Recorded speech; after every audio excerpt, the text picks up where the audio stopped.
24 in the tape. Bingo. Look at that. Fully formed eyes. My God, that's an Archon. Good Lord. Imagine seeing that. Okay, looks like we're coming up to a break. Well, actually, this is it for me. This is edition 210, Changing Reality. I'm the hijacker. Zen Garcia's going to be up tomorrow night, who wrote the book of Sons of God, and he could tell you all about these beings right here, these serpent-headed creatures. So, thanks, Michael. And hijacker, over and out.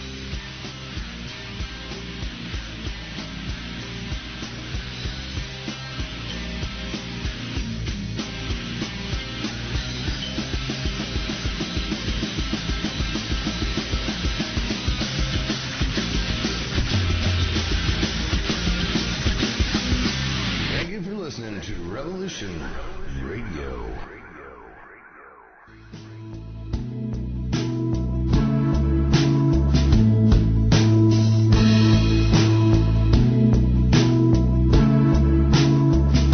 Is your data safe? Do you have the necessary information to assist you in confidently living through just about any survival situation? Is survival and gardening, off-grid living, medical knowledge, or even natural or man-made EMPs on your list of personal concerns? Do you have your documents and your personal information in a safe place in your hands where you know where it is? Well, check out our preloaded EMP-proof thumb drive. Over 3 gigs of survival documents and how-tos, plus the USDA offline food preservation website, and much, much more, including a surprise bonus we just can't tell you about here. With plenty of room left over to store your most important documents. Imagine if a megavirus or a computer failure took out your bank, or all the banks for that matter. Are your banking records safe in your hands? So when they get things fixed and repaired, you can say, hey, look, this is what I had. You have it. I want it back. Is your personal data safe? Family records, addresses, phone numbers? Well, squeeze on over to freedomslips.com. Yes, that's www.freedomslips.com. Click the banner on the homepage for the EMP-proof bullet drive to get the full scoop of everything that we offer. So, folks, keep your data safe for your peace of mind. Revolution Radio, freedomslips.com. You don't need to expect us. We're already here. How dare you? How dare you? No, how dare you? No, how dare you? How dare you? No, how dare you? You dare to dare me? How dare you? How dare me when how dare you?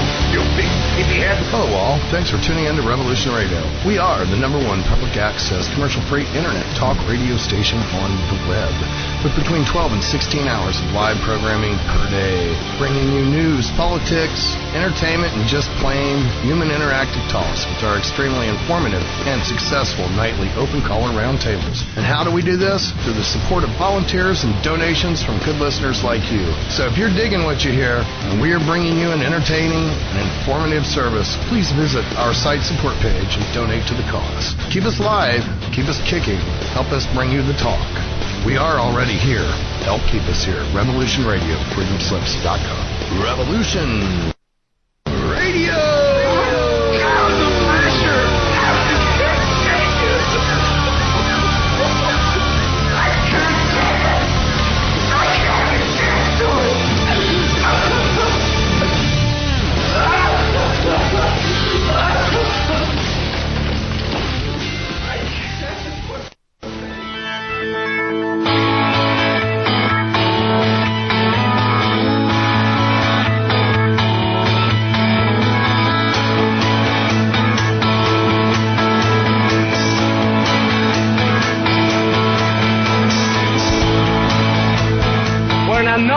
Syndicalist commune. We take it in turns to act as a sort of executive officer for the week. Yes. But all the decisions of that officer have to be ratified at a special bi-weekly meeting. Yes, I see. By a simple majority in the case of purely internal affairs. Be quiet. But by a 2/3 majority in the case of more Be quiet. I order you to be quiet. Look, you stupid bastard, you've got no arms left. Yes, I have. Look. Just a flesh wound. I don't believe I've seen such a display of courage, skill, nerve, grace, stupidity. I'll do you for that. Oh, what? Come here. What are you going to do, bleed on me? I'm invincible. You're a loony. A black knight always triumphs! Welcome on, welcome all, and it is that time for Roundtable Live here at RevolutionRadioFreedomSlips.com. Be rolling on till 4 a.m. in the morning Eastern Time. New ideas, different hosts every night, different subjects every night. You never know what's going to happen right here at the Roundtable Live. King Arthur has nothing on us. We're going round and round.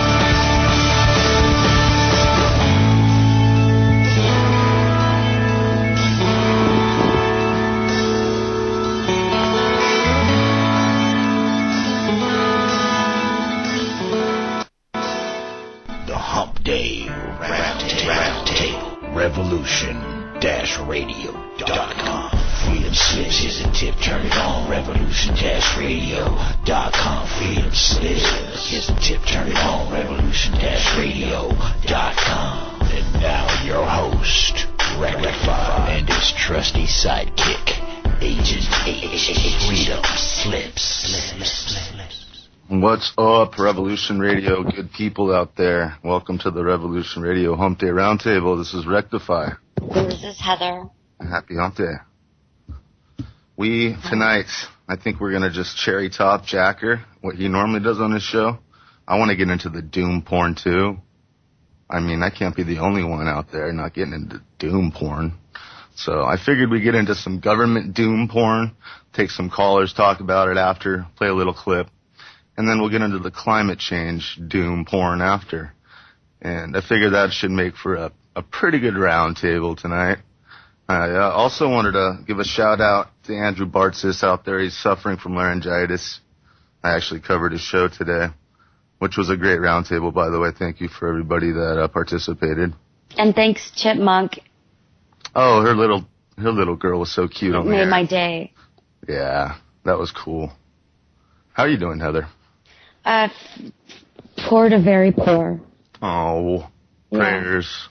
Thank you. I appreciate it. I know your eyes are giving you hell right now. No, that's the very poor part. But it's okay. I'm here. Yeah. But I'm feeling really gloomy and really doomy. Okay, get into your Agent H costume and... I have to... hold on, I gotta get my license plate. All right, cool. Yeah. Okay, I got it. All right.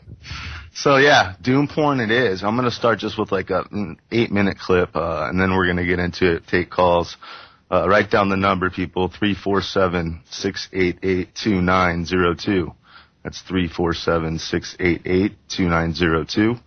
Skype is a better way to get to us, a lot clearer of a call. You can get that. You add our contacts freedom screen to your contact request in Skype, and we'll get you in there. But yeah, we're going to start some doom porn. Michael, you're joining us. You have anything to say before the doom porn begins? Oh, porn on. All right, porn on. Here we go.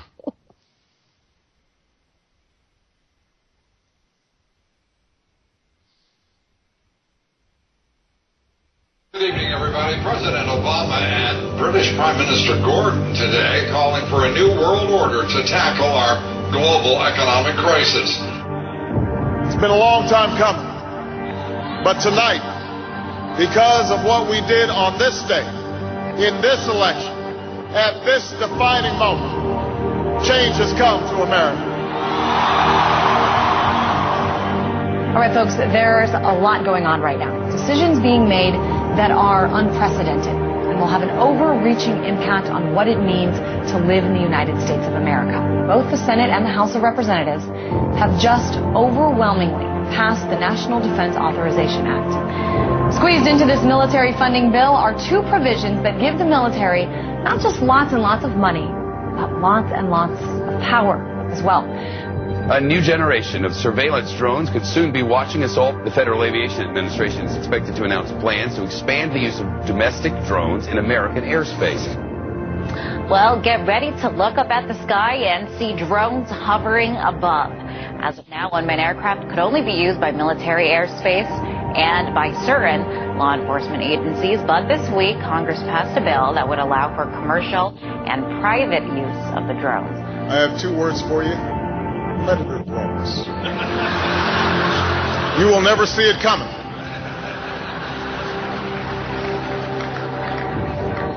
You think you're joking? shopping and dining over Thanksgiving and maybe watching some football games, big government Republicans and Democrats were busy shredding the last vestiges of the Constitution. Senators John McCain and Carl Levin want to enact a law that would declare the entire United States of America a battlefield for the military. They're talking about inserting the Army into domestic law enforcement. Senator Lindsey Graham, who supports this bill, says, quote, "The homeland is part of the battlefield, and people can be held without trial, whether an American citizen or not." The Department of Homeland Security buying ammunition, now looking to purchase another 21 million rounds of ammunition. This in addition, of course, to the 1.6 billion rounds that Homeland Security has bought in just the past 10 months. Now, to put all of this in perspective, the military used approximately 70 million rounds each year of the Iraq War. 70 million rounds in a war. If you look at what the Department of Homeland Security has been purchasing over the last year, it comes out to like 1.6 billion rounds of ammunition, more than 7,000 fully automatic assault weapons, 2,700 MRAP type vehicles, and now drones. Those are instruments of war. Department of Homeland Security's, who are they going to fight a war against? Something happened.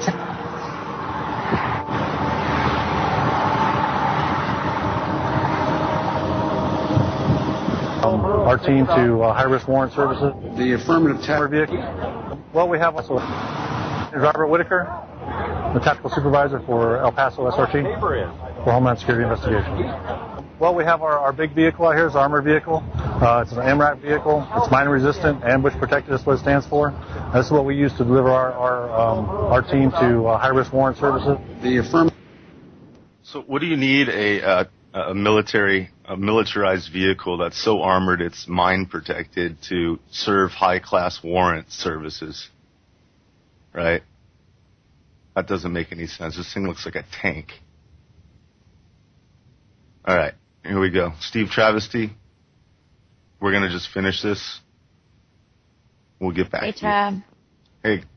Howdy. Here we go. The task we have now is That's what we use to deliver our team to high-risk warrant services. The affirmative task we have now is to actually create a new world order. Important breaking news out of Boston. A pair of bombings rocked the finish line at the historic Boston Marathon. It was never meant that we would have this gigantic police force from the federal government. I mean, we had martial law up there. FBI and all these agents coming in, closing things down, going to people's houses. Do we close down cities because there's 10 murders over the weekend in Chicago? We don't do that. But here we close down a whole city, not even allowed to go to a baseball game. I mean, I think it's very, very scary when I look at some of those pictures. The military likes to perform war games, so that's why we're seeing military on the streets practicing. They are actually practicing. The tanks that we see on the streets and the National Guard patrolling neighborhoods and practices that they're doing with our local police department, this is all in preparation for martial law, so that when they do actually lock down the country, they've got everything secured. But I think what we're starting to see, for anybody who is objective at all, is we're seeing a totalitarian system now unveil itself. And ever since essentially 9/11 happened, it's been more and more of these draconian measures that are leading us right down the road to martial law. Particularly to hear President Obama claim the power to keep people in prison indefinitely with no charges against them, no conviction, no sentence, just imprisonment. It's particularly stunning to hear him make that claim in the middle of a speech that was all about the rule of law. This last week, the U.S. Congress passed a bill which repeals classic comitatus, which means that we have now institutionalized and codified martial law. Right now, the battle against terrorism involves all of us. Everybody in this country is a potential terrorist. We don't even understand freedom anymore. We are a country that is headed towards socialism, totalitarianism, beyond your wildest imagination. I have to tell you, I'm doing a story tonight that I wanted to debunk these FEMA camps, I'm tired of hearing. You know about them? Sure. I'm tired of hearing. I wanted to debunk them. Well, we've now for several days done research on them. I can't debunk them. I don't know anything about them. It is our government. If you trust our government, it's fine. If you have any kind of fear that we might be headed towards a totalitarian state, look out. Buckle up. There's something going on in our country that is ain't good.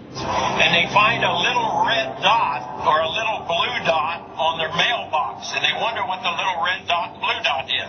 Well, it's marking your mailbox by the government, so when foreign troops come in here on us after martial law, but if you have a blue dot, they take you to the FEMA camps being built by Halliburton right now to house 50 million Americans. They're building enough concentration camps in America by Halliburton. So I'm going to tell all of you, if you have not bought ammunition, if you have not bought guns, go get them now. Go get them now, because you won't be able to get them much longer.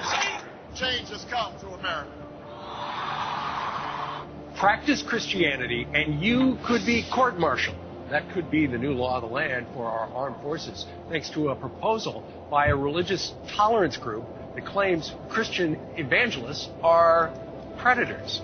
Is a war on religious liberty within the military, and that the Christianity of service members is now coming under attack by the Obama administration.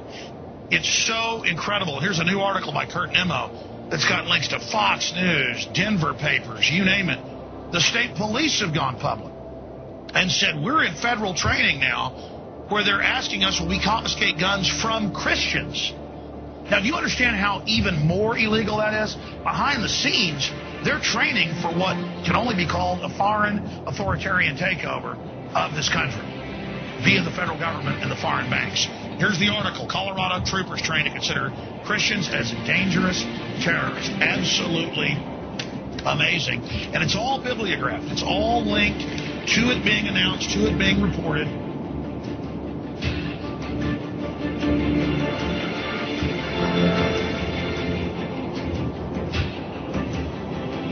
The company has now implanted 2 workers with microchips to monitor their movements, causing some to charge invasion of privacy. The company says it's merely a layer of security beyond key cards and clearance code. I don't get one of those soon. Well, joining me now is Lance Ulanoff, editor-in-chief of PC Magazine. Lance, this sounds like some freaky science fiction book. Tell us what this is about. These 2 workers have microchips? Right. Well, this is very, very real, and these microchips are about the size of a grain of rice. They get injected into your skin. Futuristic film. Humans injected with a tiny chip holding the key to all of their private information. But as you're about to see in our CBS 46 investigation, it's not fiction.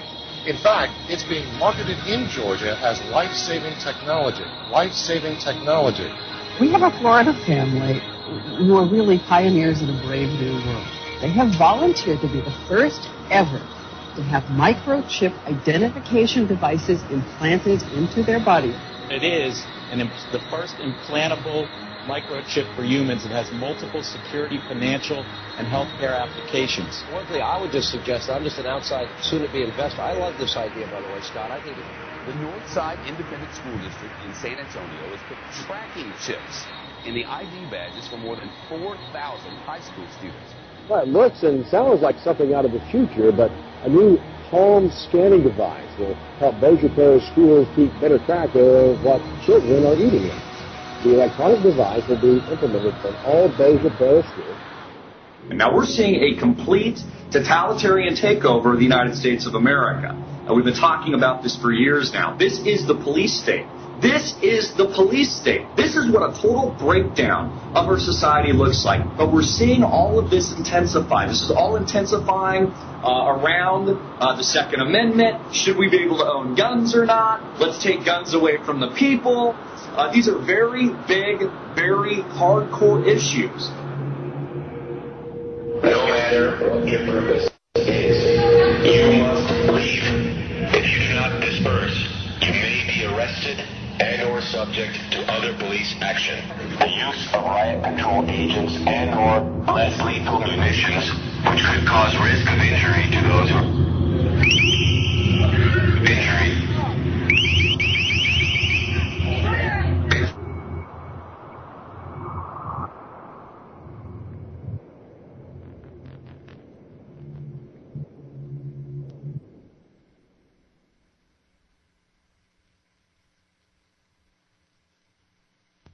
And that's the doom porn from the government side for tonight. I'd like to welcome Mr. Steve Travesti, Michael Hemmingson, my co-host Heather, once again. This is a roundtable. We're supposed to be talking about things. I just wanted to start it off with something. I felt all out of the group, so I jumped into the doom porn. The red and blue dot on the mailbox. The blue and red dot on the mailbox? Yeah. Do we not get to that point? We did. I guess that's the first I've ever heard about that. Yeah, I've heard about the blue and red dot, and I've also heard about the people that run around and do the census. They supposedly had GPS meters. Well, the blue and the red dot would only mean that the Postal Service has everything to do with it. You know, they'll be the one marking up your mail, right? Yeah, I mean... And I would just want to say, and, you know, you could stone me in the street. I don't really care what anyone thinks. John McCain is a good politician, I think. You know, I don't want to be all standing behind bagging on him because he's not a bad guy. You guys ever seen American Dad, that cartoon? Who's being supported by people is a good politician. Good politicians typically do not make for good policy. It's like saying a good actress is not a drug user, and it's like all holy. I don't know if that would be the case. If John McCain's existence in Arizona is a proper representation of 51% of what the people in Arizona want, then there's something wrong with Arizona. But there is. And can we really say that, considering that all these elections are bought and paid for, and we only accept that they are winners on faith? Right. Well, he's still pretty popular. That doesn't mean crap. He's popular. He's a U.S. senator. You hear how those people cheer when Obama said Predator drones, and I'm not joking. They were laughing and cheering. Bah. He's like, I'm not kidding. Why are you laughing? No, they're in on it. I mean, they think they are. They think they're part of the club, all those people that were in that room. Well, little do they know. What if, you know, and my first reaction to the video, I'm like, oh, shit, better get out of here. You know, it's a free country. I can leave. And I want to go Your mic is getting distorted. Sure as heck I'm not going to go to Mexico. And, Paraguay? Nah, I don't think I can go there. So, like, considering my options, staying in America, you know, is an option. You're born and raised here. You should fight for your turf.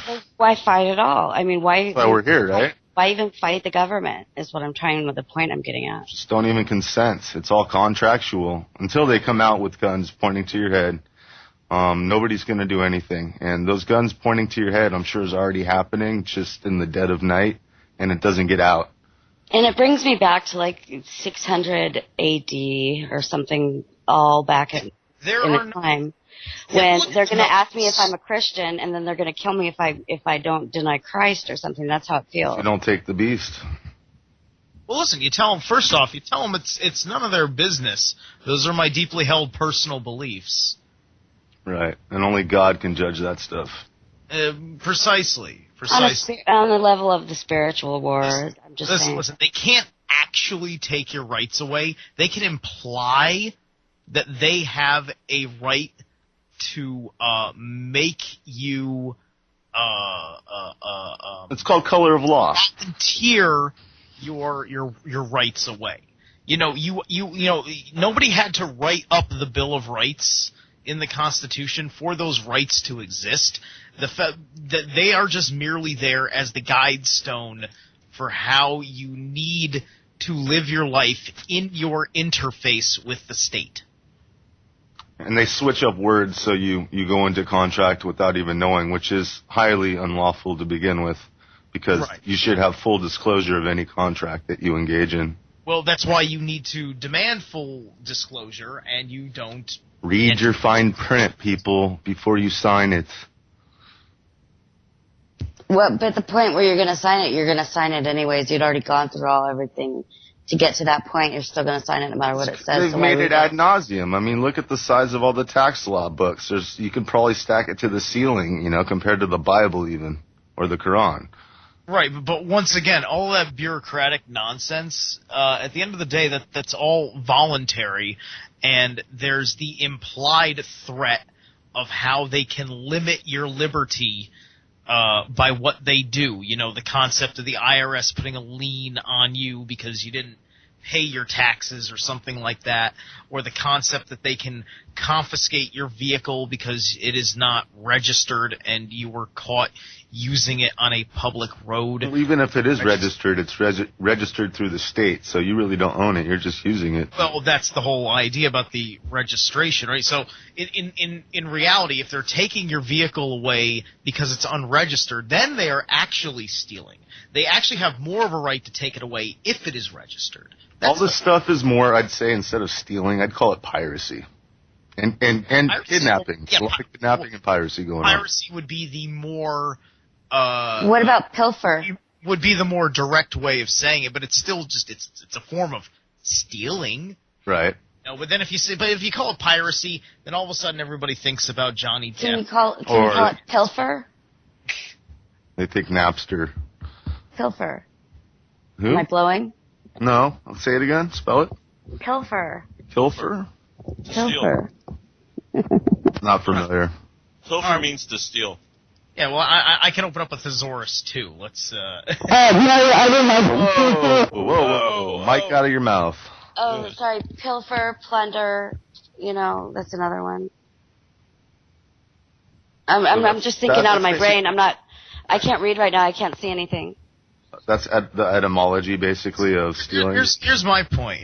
We just listened to all that stuff in that video about all these things the government wants to do. It's all fearful. Right now, the government is having trouble getting people to work for them. We are the government. We work for them. Well, my point is, we are the government, but I'm talking about government employees, like guys that work for DHS. Right. I mean, there's going to be a line drawn in the sand, though, where the morality versus the paycheck is going to have to be drawn. Well, that is correct, but at the same time, most people would rather live under a little bit more suffering than have to, first off, make the sacrifices that are asked for by working in the government, and then secondly, not wanting to do the things the government asks them to do because they morally object to it.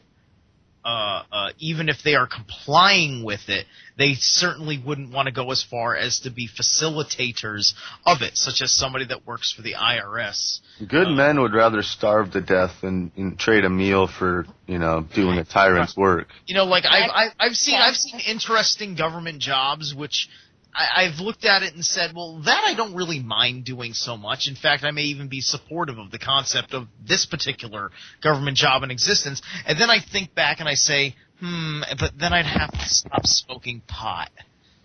Oh, come on. Now one day you're going to stop anyway. Sometimes it's that petty, but at the same time it's like, there's something for everybody. I can get by without that particular job, and pot enhances my quality of life. So I'm making Amen to that. That is better for my pursuit of happiness. There's something for everybody. Heather, you got to get some mic control going. I asked you. I said there's something for everybody. Back and forth. You eat it and then spit it out. Okay. Well, I'm just going to mute up then, okay? Goodbye. What? I'll be right here. I'm just listening because I can't see and... You don't need to see. We're on a radio show. Visible 2-inch barrier between your lips and the microphone. You'll be all right. That's not happening. She's not a musician like us, so I don't blame her. You don't have to be a musician to imagine an invisible 2-inch barrier. Point it at your chin, too. Do it all the time. For instance, we're fantasizing right now that there's enough government out there to oppress the people. There isn't. Yeah, I think that's why they do a lot of those videos. Fox News does what it does. They've passed all these wonderful little laws, and they're counting on you to believe that there's enough willpower, firepower, and manpower to enforce them, where there isn't. There is in the prison system. All those people, that's a lot of people. Yeah, that is a lot of people in the prison system, and that too is 7th of our nation or something like that, a 5th of our nation. Well, yeah, we're the most imprisoned people in the world. Worse than the height of Stalinist Soviet Union or Maoist China. and that's a grim reality. But you know what? A lot of that, a lot of that is coming from a certain level of ignorance that those people have allowed themselves to have.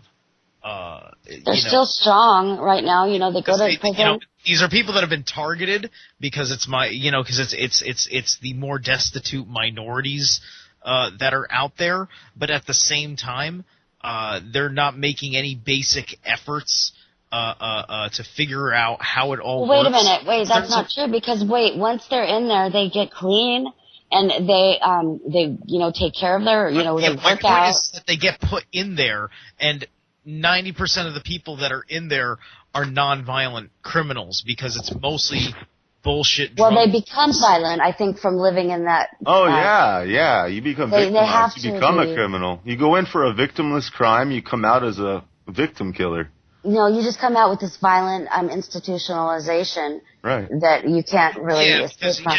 You can't shake it. You're not used to the change that's happened while you were in. Become violent naturally in the matter of learning survival and self-defense in that. Yeah, respect. absolutely. That's exactly it. It's like the prison population is worse than the simple, you go to prison.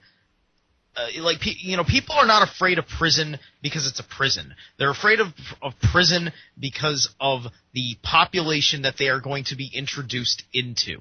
Right. That is the greater fear. It is the idea that I'm going to go there and some inmate's going to rape me, some guy is going to stab me and shank me. Whispers in your ear that you got to join this clique and do this work where you're going to be victim. Okay, but then once you're there and once you become institutionalized, it's not that scary to you anymore. And when you're out of that institution, you they don't know what to do with themselves and they don't really have opportunities. I don't know if everybody's going to react that way. Have you ever been locked up? No, actually, I'm not a convict. I'm not a felon. But you know what? A great majority of my entire life, I was in that lifestyle, and practically everybody I know is a criminal. In that lifestyle, if you've never been in that lifestyle, you have to have actually lived in prison. I was raised in that lifestyle growing up. She's basically saying statistically in her inner circle, the ones that have. I'm not saying that you didn't maybe have close relations, like close friends put it and this family. Way, everybody I know is an idea of what it was. All right, we need to do drink rules. Drink. You yourself didn't experience it, so I'm just saying that don't. I have experienced it because everybody I know in my life they are a part of it.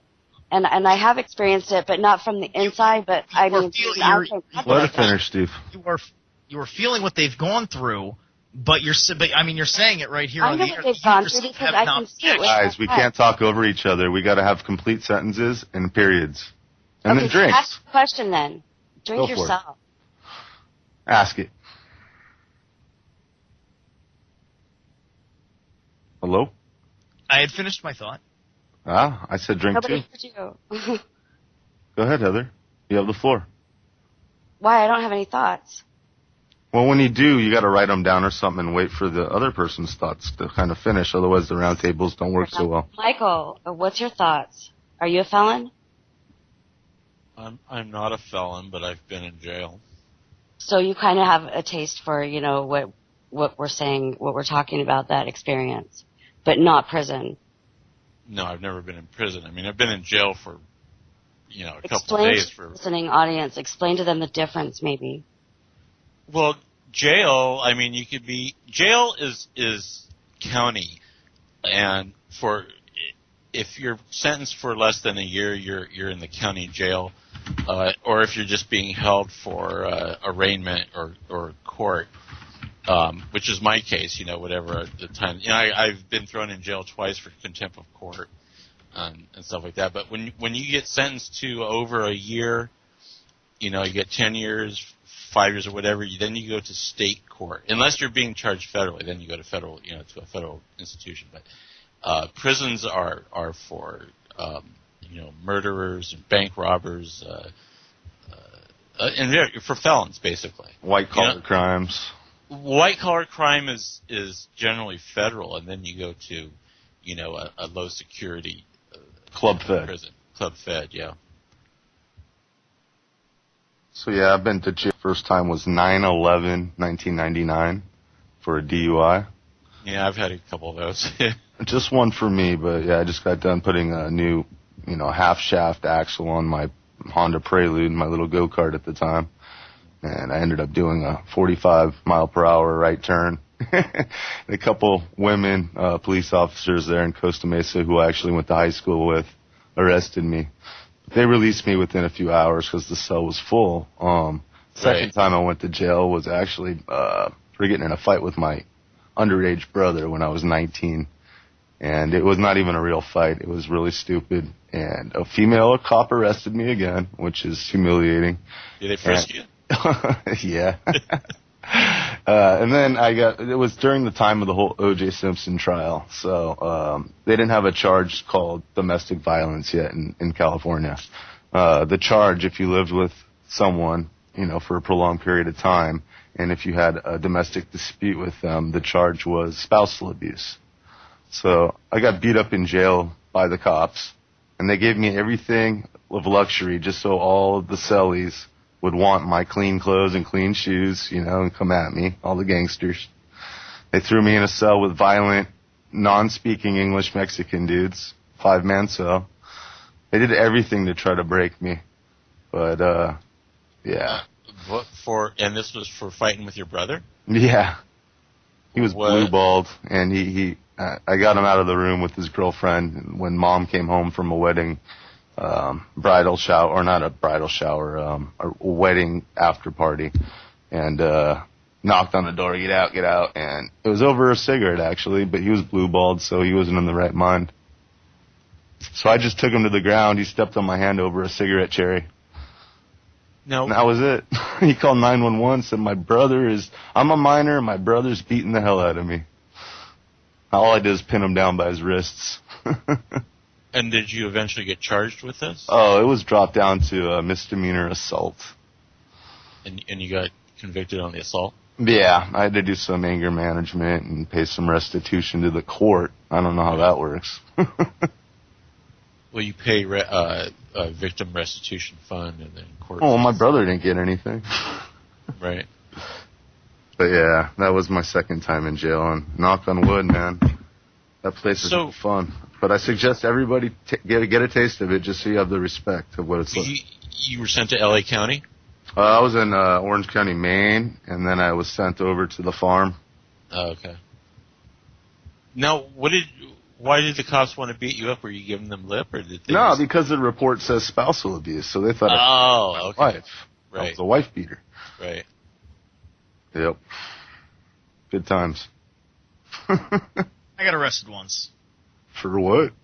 It was some bullshit. There was like some weird warrant out for my arrest, which I didn't realize was there. And I was a passenger with a friend at the time who was being dumb and was having fun with his car and was speeding on the parkway. We got pulled over by Stadies, and last thing in my mind was thinking I got something to worry about with a cop knowing my identity. And of course, my friend, I also did not know, had more trouble going on in his situation than I thought. A rap sheet, huh? Made me more guilty by association for them to be interested in my identity. And it was all involving some nonsense on the internet. Name and birth date. That's all you got to provide. I said some stupid things, and in reality, it was a non-crime, but it should have been cause for alarm. And at the end of the day, the idea that there was a warrant out for me based on those circumstances was kind of ridiculous. But I ended up going through nonsense, and I spent a night in a jail cell by myself, and then stranded out in the middle of nowhere. Not the middle of nowhere, but out where I had to take a train home and crap, and it was just a frustrating and embarrassing night. That's This is way before I was really awake. I do have one thing to say to you, Michael, is I don't like the idea of you going to Mexico. Am I blowing or anything? No, you're fine. I don't like you going down there, and I think you should take great extreme precaution going there because a lot of things have been happening there, and I just worry about you going there. Oh, thanks. But Heather, however, you want to talk about your friend that you just got the bad news about? Yeah, a friend of mine lived in California, and he used to go to Mexico, he used to go to Mexico to go surfing, and apparently it's a thing because Rectify, you had a friend that the same thing happened to him, right? Yeah, his name was Max Hosel, good friend of mine back in the day. We used to fly remote control airplanes together. And my friend, his name was John, he went to Mexico to go surfing, and the Mexican, I guess, mafia or something kidnapped him, and they took him for ransom, and then they killed him as well. And I'm just having a really hard time handling that situation right now because, and then I think about you, my friend Michael Hemmingson, going to Mexico all the time. It's just like really hit me that way as far as that goes. It happens. He took 2 shots to the head and 1 to the arm.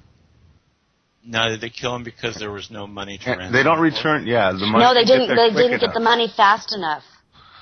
And you know what? The Mexican authorities won't give an American body back for a week. Well, I've been working down there covering the cartel for a long time. I know the territory, and the mother of my daughter's a federal agent, so. A federale? Yeah, she used to be undercover. She can't do undercover work anymore because she's a mother, because that makes her susceptible to bribery. Especially as a woman, I mean, you're gonna do whatever it takes for your child. So yeah, exactly. I mean, she's internal affairs. They go after dirty cops. It's not something I thanks for worrying about. I know the territory. I know how to keep out of those situations. Generally, it seems that people who do get kidnapped are in the wrong place. He was surfing. Well, they were probably targeting surfers then. Yeah, someone in the chat, speaking of what you just said, internal affairs going after bad cops, Winston in the chat room says never call 911, which I concur absolutely. But I wrote, to read it, to make it more clear, only use 911, only call 911 on their own corrupt cops. To cover your own butt, man. Right, because when you call 911, someone has to go to jail. They're going to take someone away. Christopher, the Fleming family, he told me, one of the ways that you deal with your situation, I was asking under the specific circumstances of basically being harassed by the cops when they're pulling you over, is to call 911. But you have to say specific things. You effectively want to say that somebody is flashing their emergency lights, because remember, it's all voluntary. Someone is flashing their emergency lights, and I've slowed down to let them pass me, and they won't pass me. I believe they want me to pull over, and I think I see a deadly weapon in their vehicle, and I'm afraid for my life. Could you send someone to my location? And right. And you put that on the record, because so I mean, like, it depends on what you say. That's on the 911 record, and that is all part of it, and it creates another layer of things that is going to make it much harder for them to screw with you. They might have CIA, but we have the opportunity of CYA. Cover your ass. Cameras are more potent than guns these days as far as dealing with governmental authority thugs. If you've got a video camera as well, that's also double protection. Not to mention, I'd imagine you can stay on the line with the 911 operator while having this encounter. Thus, it's all happening in real time. That's right. And you put it on speakerphone. That way that cop has to think twice. If you know that you are effectively innocent, then that is helping you out. There's things you got to say every step of the way that puts you in the moral authority. Starting with making the alleged officer identifying the emergency by which this pullover is seemingly lawful. And if he doesn't have one, then it's an unlawful arrest. And then you need to get his photo ID information at least. I don't know about the business card thing. I do. My dad was a cop. We do know that photo ID at the very least. And in some states, such as the sheriff situation that Christopher had in his video, where he knew the law specifically said 3 forms of ID. Yeah, they all have a flat badge. That's what they're called, in their pocket. Okay, you carry it around, especially when you're off duty, if you're going to do any action, out of uniform.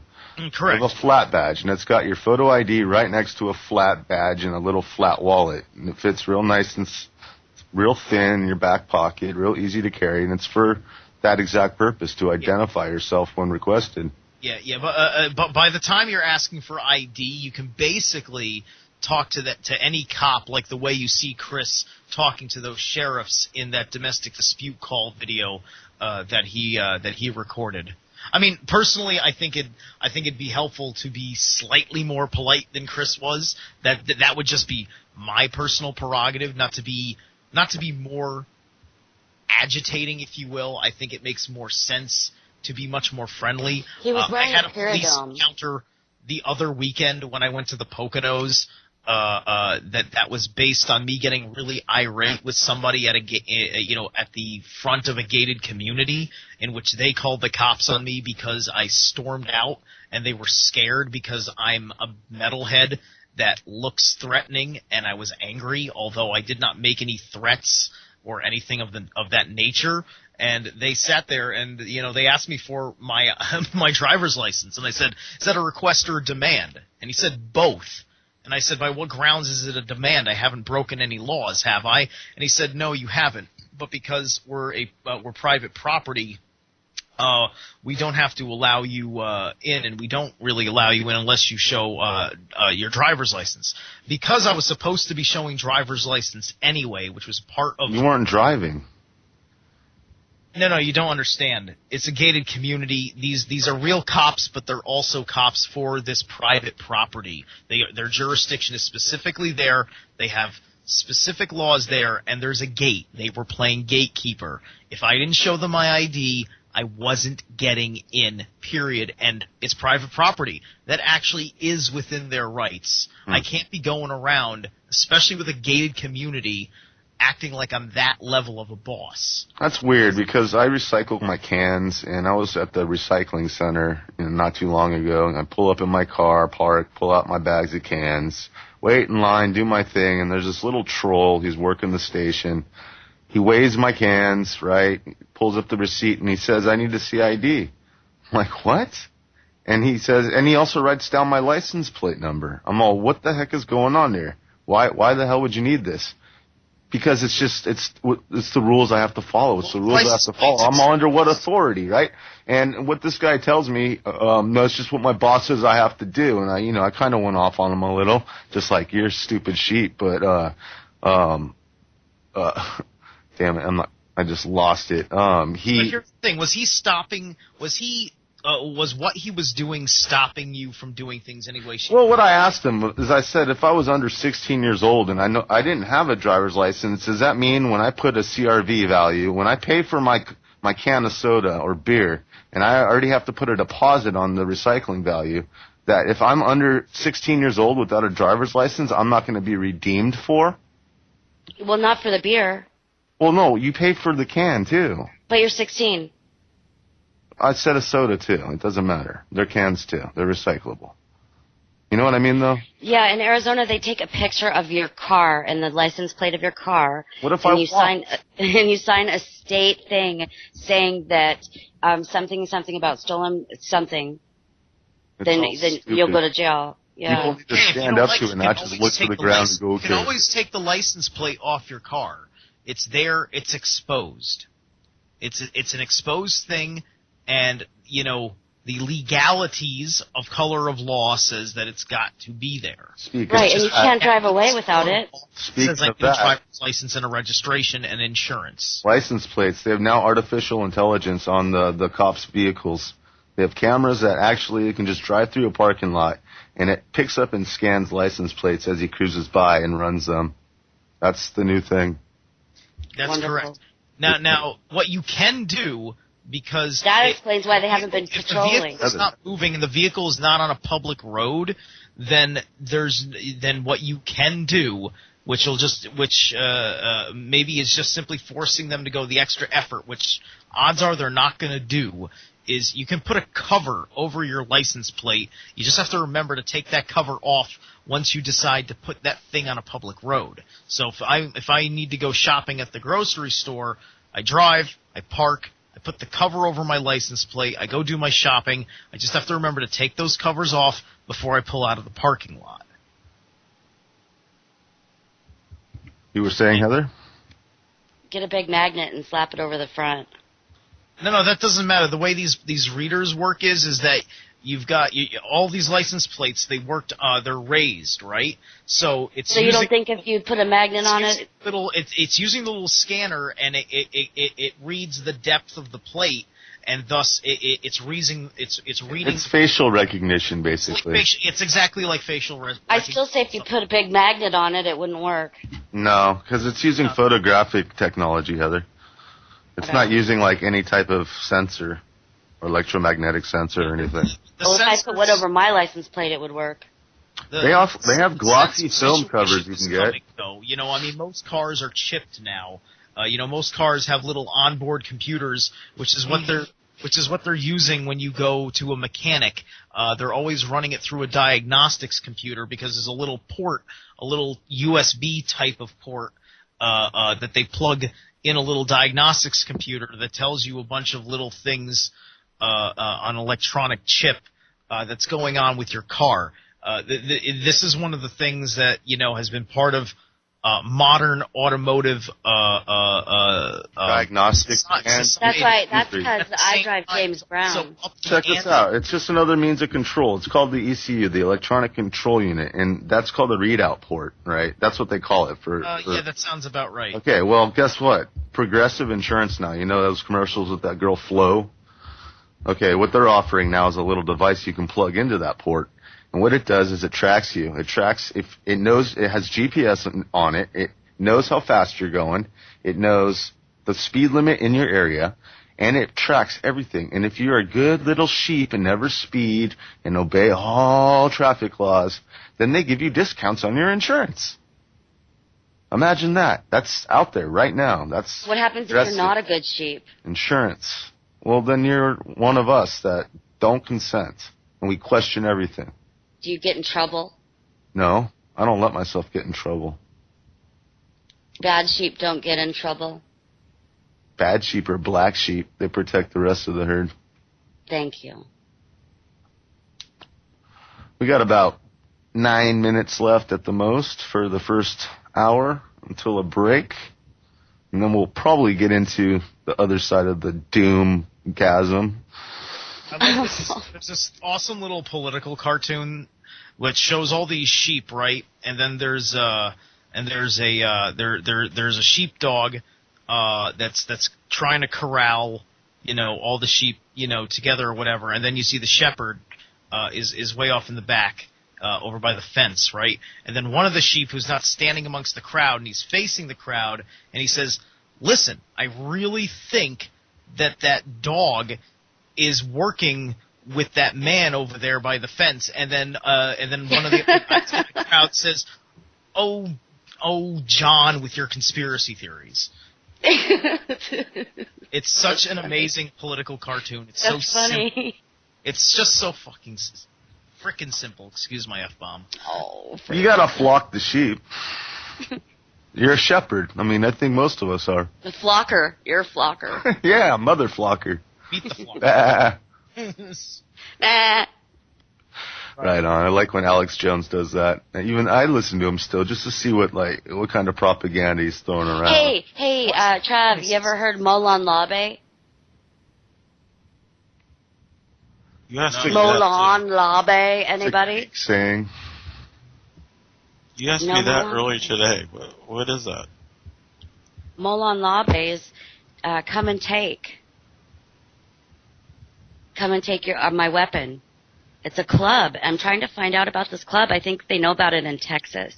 And so, it was reportedly the defiant response of King Leonidas I of Sparta to Xerxes I of Persia when he was asked to lay down his arms and surrender at the onset of the Battle of Thermopylae. That was 480 BC. So he said basically, come and get it, mofo. Come and take my weapon. He was an early Charlton Heston, basically. That's funny. 300 Rise of an Empire. I think everyone should join this club, and I think we should all really support this club, and that's just my opinion. I still have yet to talk to anybody or find anybody who could tell me a little bit about it. And, well, I know that. If you know anything about it, please feel free to call in at our roundtable. The number is 347-688-2902. Molon Labe, everybody.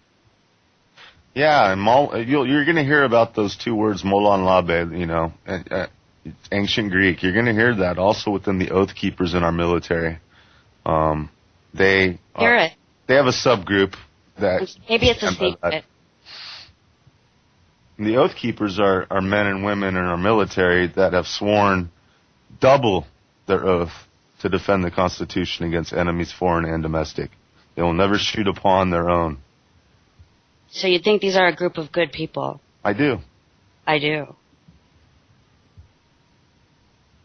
But I don't think guns are going to help us anyways. I think guns are for your average, you know, Trayvon Martin that's going to try to jump you or something, like for your local neighborhood. It's not the same. It's the psychological effect of the it's the idea of the escalation.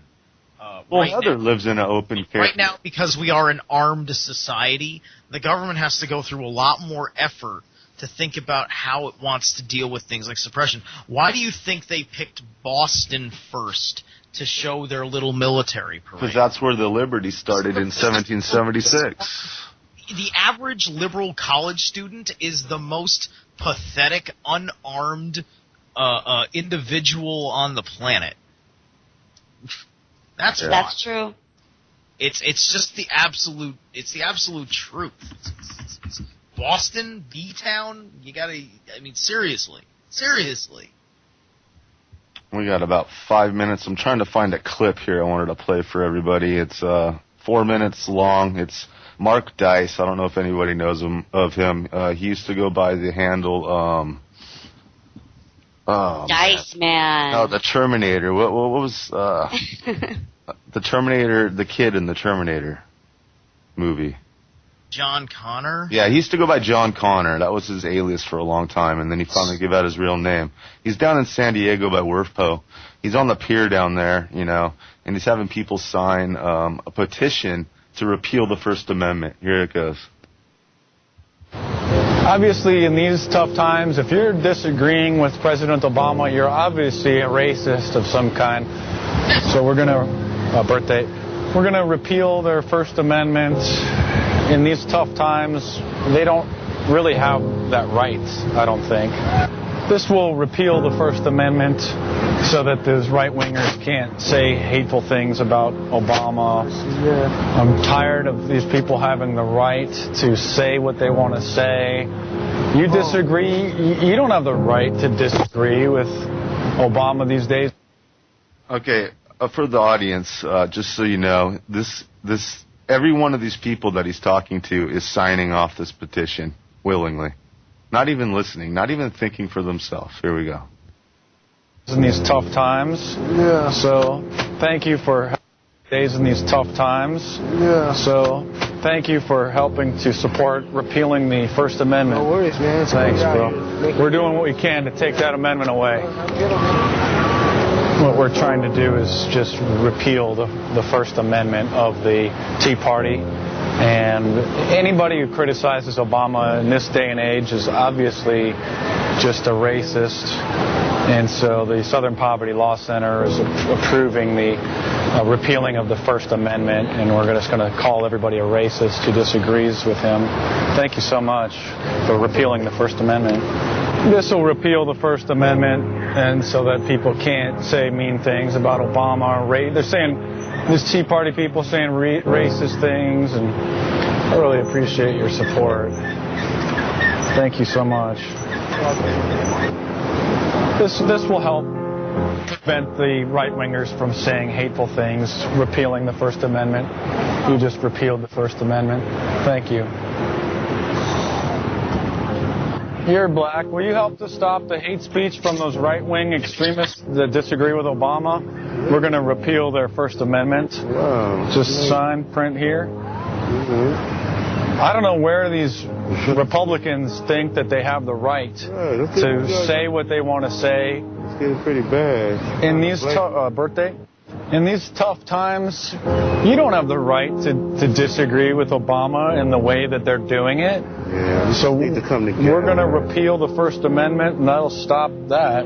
Thank you, bro. All right.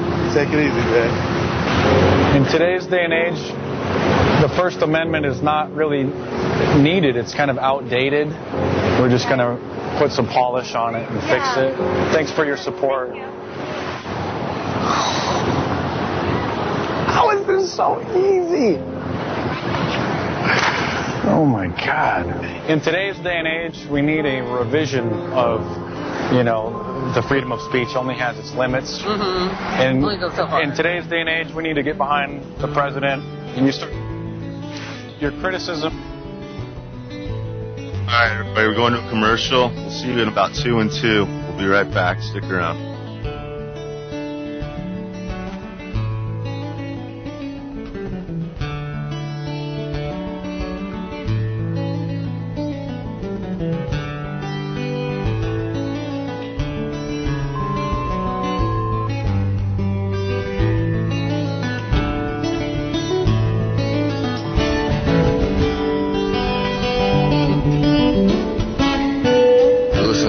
Radio at freedomslips.com, and we'll be right back after this message.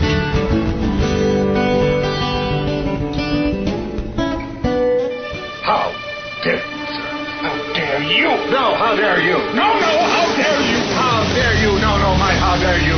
You dare condemn me? How dare you? How dare me when how dare you?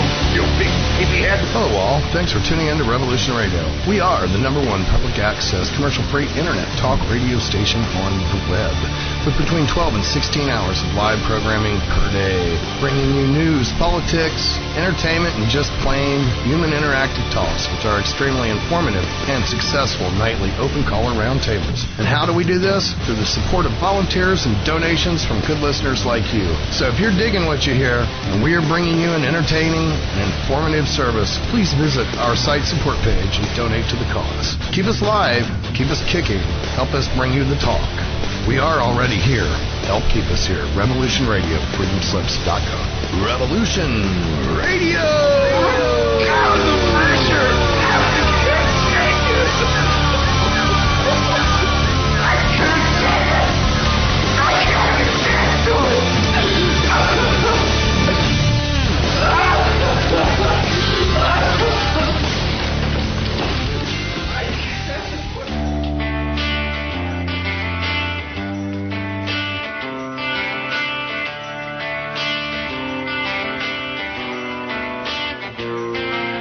This is Thomas, a.k.a. a Mad Painter. I'd like you to join me Monday nights, 10 p.m. Eastern Standard Time for Open Canvas. Don't forget to bring an open mind. Yes, folks, that's right. Bring an open mind to an open canvas. Again, that is Monday nights, 10 p.m. Eastern. UFOs to government corruption. This is Revolution Radio, freedomslips.com. You don't need to expect us. We're already here.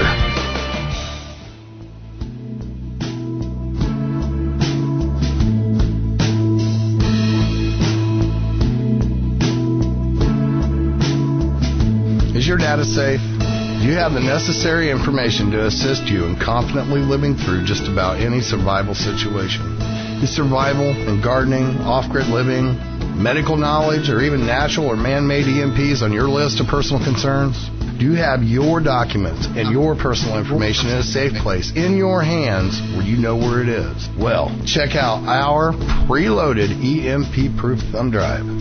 Over 3 gigs of survival documents and how-tos, plus the USDA offline food preservation website, and much, much more, including a surprise bonus we just can't tell you about here. With plenty of room left over to store your most important documents. Imagine if a megavirus or computer failure took out your bank, or all the banks for that matter. Are your banking records safe in your hands? So when they get things fixed and repaired, you can say, hey, look, this is what I had. You have it. I want it back. Is your personal data safe? Family records, addresses, phone numbers? Well, squeeze on over to freedomslips.com. Yes, that's www.freedomslips.com. Click the banner on the homepage for the EMP-proof bullet drive to get the full scoop of everything that we offer. So, folks, keep your data safe for your peace of mind. Revolution Radio, freedomslips.com. You don't need to expect us. We're already here. Now you can share the topics that drive the discussions of your favorite talk shows with TalkStream Live's topic-driven talk radio. List and promote real-time talk radio topics, or post the topics that you want to hear. Hot topics are tweeted and retweeted, and include simple click-to-listen audio links. The future of talk radio is topic-driven talk radio. Available now at TalkStreamLive.com. The Empire is in peril. You're probably too young to know, but the Empire is always in some kind of peril. I may have been overly rude earlier when I called you a pirate. And I may have been overly charitable when I said I wasn't. You want answers? I think I'm entitled. You want answers? I want the truth! You can't handle the truth! Be here Tuesdays at 8 p.m. Eastern Time to catch Roxy Lopez straight from the Valley of the Sun. Her discussions run from chemtrails to sovereignty, aliens to conspiracy facts. So join us for The Truth Denied with Roxy Lopez. Again, that's Tuesdays at 8 p.m. Eastern Time. Revolution Radio, freedomslips.com. You don't need to expect us. We're already here.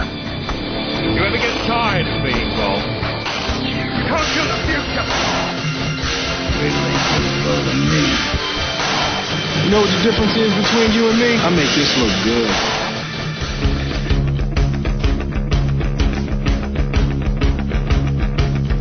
Revolution Radio.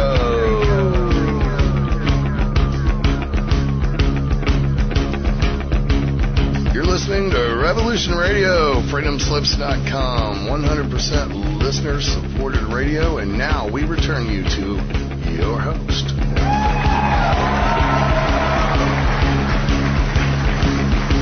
Welcome back to the Revolution Radio Humpday Roundtable. I am Rectify. I'm joined with my co-host Heather. Hi. Michael Hemmingson. Yes. And Steve, Mr. Travesti. This is a roundtable. We're discussing doom porn for the night because I didn't want to be left out in the cold. With everybody else has been going there, so I figured I'd do one. Why not? But it's a roundtable. We need callers. We need people to chime in on everything we've been discussing tonight. We were just hearing. Seth's probably just tuned in, or he's just now getting home. Right on. We were just listening to Mark Dice, who's on a pier down in San Diego, walking up to I think 14 total people, asking them to sign off the First Amendment on a petition, and every one of the 14 consecutive people signed off on it, which is pretty bad, pretty pathetic, people, pretty ignorant. But give us a call, join us. We're gonna break down into the climate doom porn real soon here. Our number here is 347-688-2902, and you can Skype us at Freedom Screen or Rectify. Rectify is capital R3 CTIFY. Did you say that we were all listener-supported, Rectify? We are all listener-supported. No corporate duct tape preventing us from saying anything we want, basically, except the F-bomb, which is respectable and honorable. That's for private use only. We are listener-supported completely. No commercials here. You noticed we went an entire hour without a break. We do that here because we care. Every one of us are volunteers. But please, donate a couple bucks if you can. Take that coffee money for the day and throw it at us. We can't keep going unless we are supported. But you can find us at freedomslips.com or revolution-radio.com. And you'll find a donate button or a site support button. And we really appreciate it. We've been going for Oh, man. Almost 3 years now, and it's all because of all you listeners, so we really appreciate that. How long have we been doing this? Rectify. Oh, this is our 16th show. It's our 16th show. Yeah, the Humpday R0undTabl3. But we have roundtable, Monday through Friday? We do. Every night you can find a roundtable here at Revolution Radio. So it's always the same time. So the time you're listening to us right now. And we like first-time callers, especially when people call in for the first time, to say what they have an opinion of or something that's on their mind. If you want to become a host even, there's still openings on Studio B, which we've just opened also because of all of our great supporters. You want to become a host, get on the roundtable, start, seeing what you got and how it feels for you. And if it's a good groove, then you can pursue a slot on Studio B and, grab your own show. And keep it free. Right. We all working together here. I mean, we do have some infighting, but every family does. I'm not a volunteer. I've been forced into this by the reptilians. You got a gun to your head. It's a laser beam weapon, a ray gun. Pew pew. Well, they've got 12 of you now. Exactly. I thought they were clones. They are. Clowns, puppets. Clones, yeah. Red lipstick, red shoes. Stoops. Oh. So we're gonna get into the doom porn again. I'm feeling Jonesy. Doom porn so much. I mean, you can always feel the doom porn, after Hijacker if you want. I mean, one day specifically, because Hijacker was really the only one going doom porny. Right. Because, I was listening to Roxy Lopez, and hers was really, really, really hopeful. Like a lot of cool astrology stuff and much more of a bright future. And usually here we just kick back, have fun. It's just a state of affairs thing than talking about the horrors that are coming. Right, or that are already here. Or the cherry on top. Yeah, we are. We're just doing this for once, and it's because normally we do like a happy-go-lucky kind of sexual show. We're always we're always happy. Kind of scientific. We get into science a lot here. Technology. So we're just getting it out on the table, all the icky, ooey, stainful stuff. We just want to join the club. Well, yeah. So this is 22 signs that global weather patterns are going absolutely crazy. Okay? Number 1. Right now, Central Europe is experiencing the worst flooding that it has seen in at least 70 years. Number 2, on Memorial Day weekend, a vicious winter storm dumped up to 36 inches of snow on parts of upstate New York. This is all in May, okay? Number 3, in May? All in May this year. In mid-May, on one single day, some parts of the UK had a couple of inches of snow. Some parts of the UK had a month's worth of rainfall on a single day. And some parts of the UK were hammered by winds of up to 65 miles per hour. That was in one day. Okay, number 4. The month of April was so cold. Okay, so I was wrong. It's not all May, but it's in the last 60 days, we'll say. The month of April was so cold across the northern United States that one meteorologist said it was like something out of the Twilight Zone. And I've got all of the backings for every one of these quotes, too. I'm just not going to go there. Number 5. This year, Saskatchewan had the coolest spring that it has experienced in 100 years. Number 6. Moscow, Russia, just experienced the snowiest winter it has seen in the last 100 years. Number 7. Snow is falling in Russia in places where it should not be falling this time of year. On Sunday, residents of Kemerovo were stunned to see that a thin layer of snow had fallen on their city overnight. 8. This spring, there was a record amount of ice on the Baltic Sea due to very cold weather. 9. The city of Anchorage, Alaska, set a record for the longest snow season that has ever experienced this year. In February, number 10. In February, hail the size of boulders pounded the poor city in southern India. 11. The tornado that touched down near Oklahoma City on Friday was the widest tornado ever recorded. It was an EF5 tornado that was 2.6 miles wide at one point with winds of up to 295 miles per hour. Number 12. The tornado that did such devastating damage to Moore, Oklahoma recently was about 2 miles wide and sat on ground for an astounding 40 minutes. Number 13. During the month of February, Peru, Chile, and Bolivia were all hit by unprecedented flooding. 14. At the end of May, more than a foot of rainfall in 24 hours caused nightmarish flooding in San Antonio, Texas. 15. A few weeks ago, an unusual level of rainfall caused the Mississippi River to rise to near record levels. Yeah, and they also had a dam fall recently there. Break. 16. This year, the state of Georgia experienced the wettest February ever recorded. 17. Chicago just had the wettest April ever recorded. 18. Scientists are projecting that the nightmarish drought that is taking place in the western half of the United States will intensify this year. 19. Overall, hundreds of thousands of trees died throughout the United States during 2012 due to horrible drought conditions. I don't know. I blame chemtrails, too. 20. This past January, part of Australia experienced record-setting high temperatures that were absolutely unprecedented. Keep in mind that the following temperatures are in Celsius. Let's see here. Sydney endured its hottest ever day on Friday with records smashed across the city and thousands of people suffering from the heat. The mercury topped 45.8 Celsius at Sydney's Observatory Hill at 2:55 p.m., breaking the previous record set in 1939 by half a degree.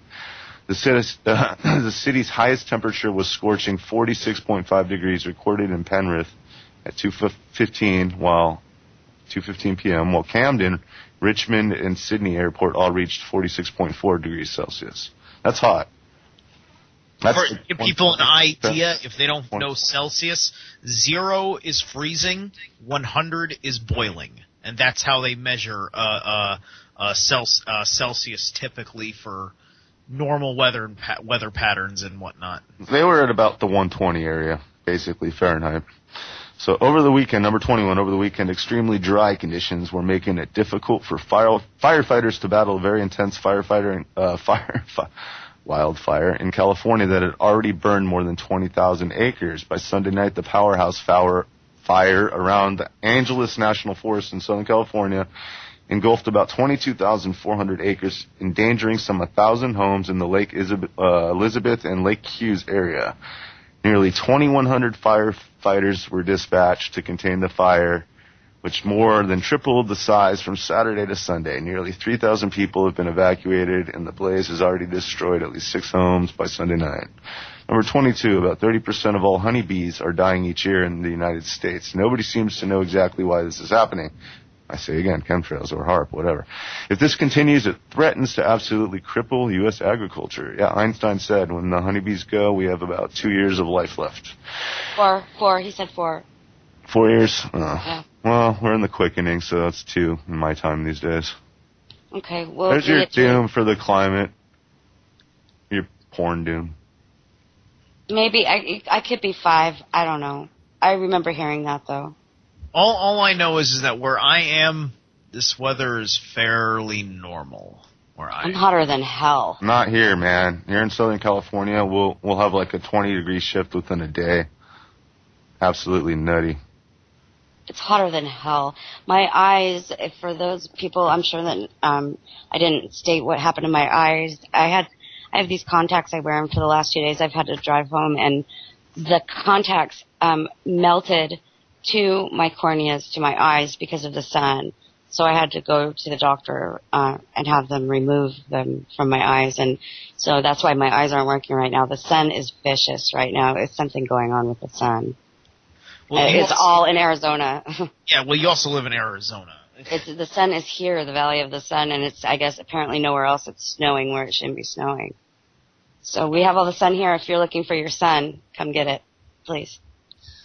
Shouts out to Terrell03, man. That's all in your section right there. Everything I just read. Planet X, Nibiru, the Dark Star. You can find that Jacker show on Thursday nights. I call it Nibiru. Nibiru, yeah. Nibiru. Well, supposedly it's orbiting bodies, and one of the orbiting bodies is called Planet X. It's our second sun, which is what Nibiru supposedly is, the Dark Star.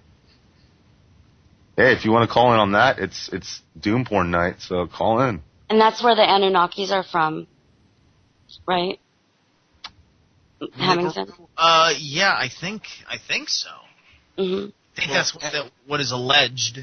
Right. I have a hard time believing that this thing, if it's on, for the most part, a natural sort of path, that it's always exactly behind the sun, and that's the one reason why it can be this close and we never see it, except for that once in a blue moon when it pops up at sunrise or something. I don't know, and I'm just not buying it. With the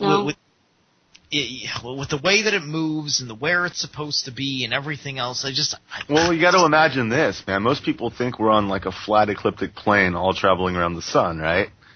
It's not the case. The sun is flying through space, and we're following behind it like a corkscrew as we're orbiting it.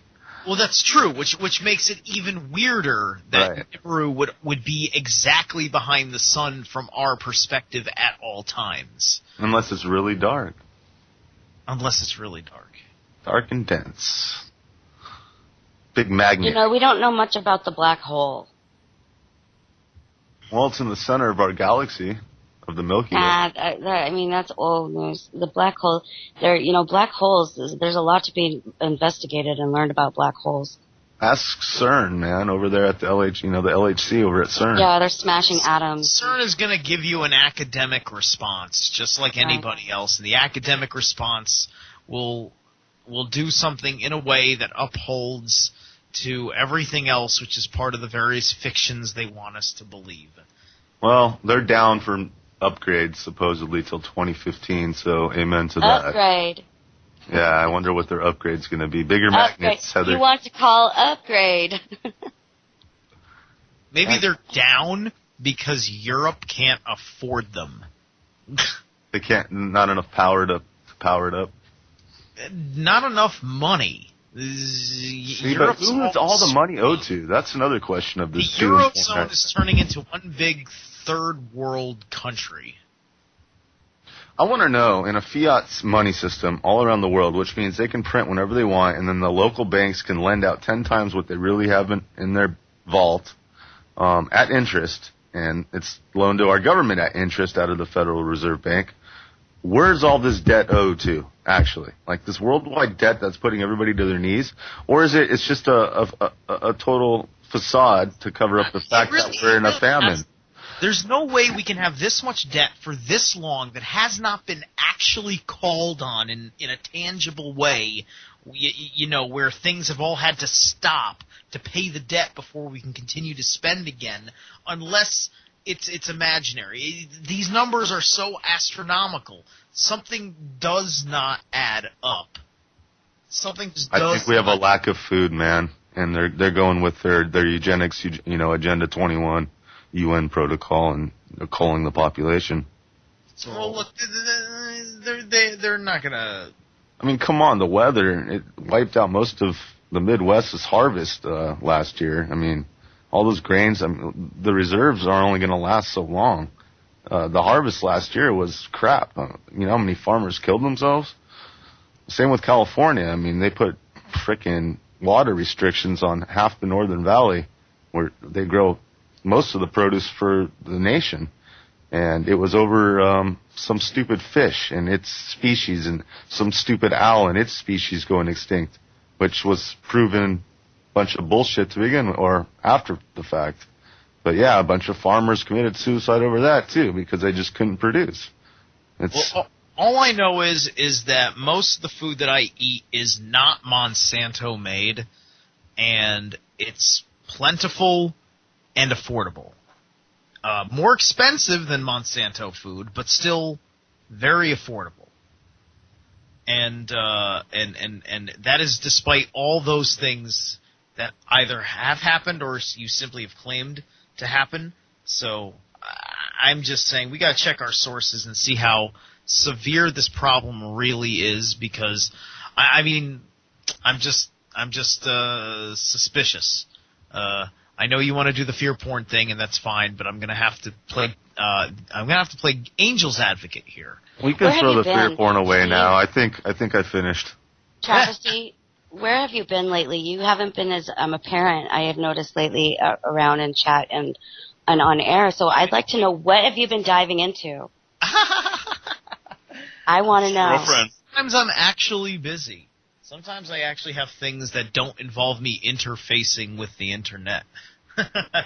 I'll just leave that alone. I had to go do some work at my aunt's house. I mowed the lawn for money kind of thing, so I was out and about. Oh, good for you. In that respect, I was busy over the weekend because I had an engagement with some friends on Saturday, and then I had another thing I was doing on Sunday that had me tied up until roughly when I had to do the show.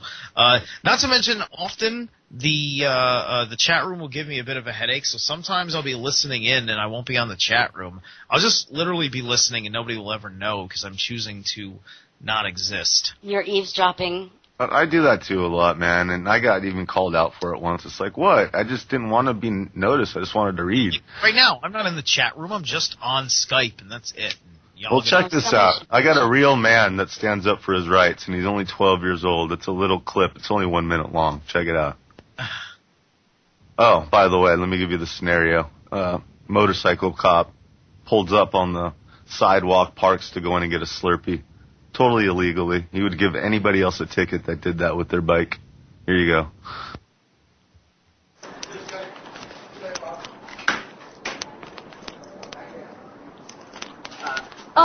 Hello? Is there a reason for you to park on the sidewalk? Is it like an emergency or anything? Because I can. Oh. Can I see your badge number? Why? Because I have the right to.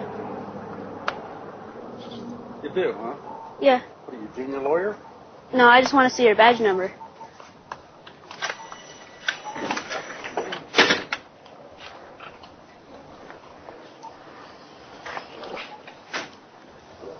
Can I please see your badge number? No. Really? Huh? No, I'm minor. I'm Jeremy Drew.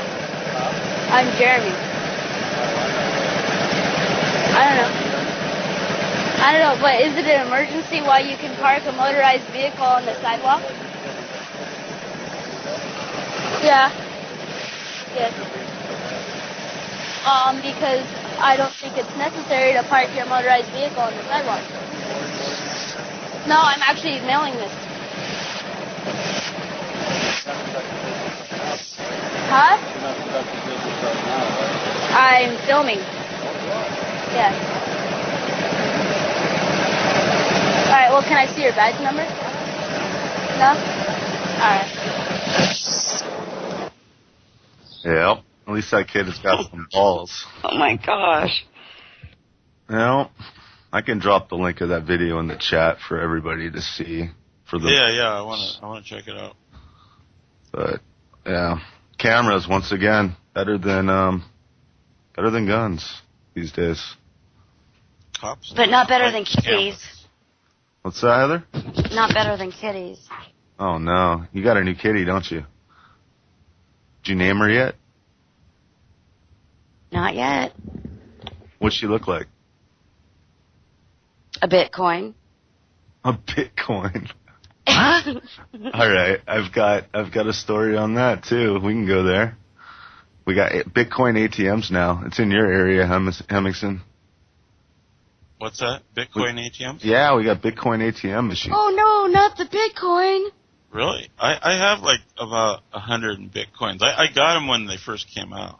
It hit like 120 today, I think. $120 is what the. It's been hovering at 120. I check Mt. Gox often, because I have a wallet and I don't have a lot. I'm always telling people, hey, listen, donate money to the station. If you want to donate to me, you can donate to Bitcoin. Hey, I'll say that right now. If you want to send me any money, ask me for my wallet number, and you can donate Bitcoins to me if you have Bitcoins. So there's a Bitcoin ATM card then? Well, no, what they have is they've actually got these coins. Well, I'll play the clip. Yeah, there's a Bitcoin ATM. You can either buy or cash out through them. Talking about it. First one's in your hood, man. Here we go. I'll play it. It is the first of its kind in the world, and today the Bitcoin ATM was unveiled right here in San Diego. Now, if you haven't heard of Bitcoin yet, It is making international headlines and changing the way we exchange money. New at 5, 10 News reporter Craig Herrera explains how San Diego is now on the forefront of this new technology. This machine is getting a lot of buzz, and the person behind it all is San Diegan Evan Rose. The main objective? Basically allowing people to buy bitcoins with cash bitcoins out right on the spot. It's the world's first fully functioning cash-out Bitcoin ATM. You heard it correctly. Bitcoin ATM. So what are Bitcoins? Well, they're not physical coins, but rather digital currency you can send through the internet without going through a bank or clearinghouse. You can use them to buy things online with merchants who accept them. Bitcoin is inherently technical. It's somewhat difficult to buy. It's very difficult to exchange Bitcoin for hard currency. And the solution that we've come up with in the very familiar ATM platform accomplishes all three of those bottlenecks. Right now, all exchanges are done online, but this machine changes it all by allowing users to get cash out or make deposits to their accounts. You can walk up to the machine, make a deposit, you then get a receipt. That receipt has a confirmation number on it. You can give that confirmation to anybody around the world. They can go up to the machine and make a withdrawal themselves. And there are several currency exchanges where you can trade your bitcoins for dollars, euro, and more. And it's all based on currency, and today $1 is worth about 100 bitcoins. Bitcoin is an idea whose time has come. In Coronado, Craig Herrera, 10 News.